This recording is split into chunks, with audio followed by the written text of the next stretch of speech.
بسم اللہ الرحمن الرحیم۔ ایک نئی حدیث پاک کے ساتھ حاضر ہوا ہوں۔ بڑی توجہ طلب حدیث پاک ہے، متفقن علیہ حدیث ہے۔ تو آج جو ہم نے ہر دوسری کو اپنا راہبر، اپنا پیشوا مانا ہوا ہے، ذرا یہ حدیث پاک سن کے جائیں۔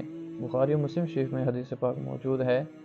حضرت عبداللہ بن عمر رضی اللہ تعالیٰ عنہ آپ اس حدیث پاک کے راوی ہیں کہ حضور علیہ الصلوۃ والسلام نے ارشاد فرمایا کہ اللہ تعالیٰ بندوں کے سینوں سے علم کو نہیں نکالے گا، بلکہ وہ علماء کی روحیں قبض کر کے علم کو اٹھا لے گا، حتیٰ کہ جب کوئی ایک عالم بھی باقی نہیں رہے گا، پھر وہ لوگ جہالا کو رئیس بنا لیں گے۔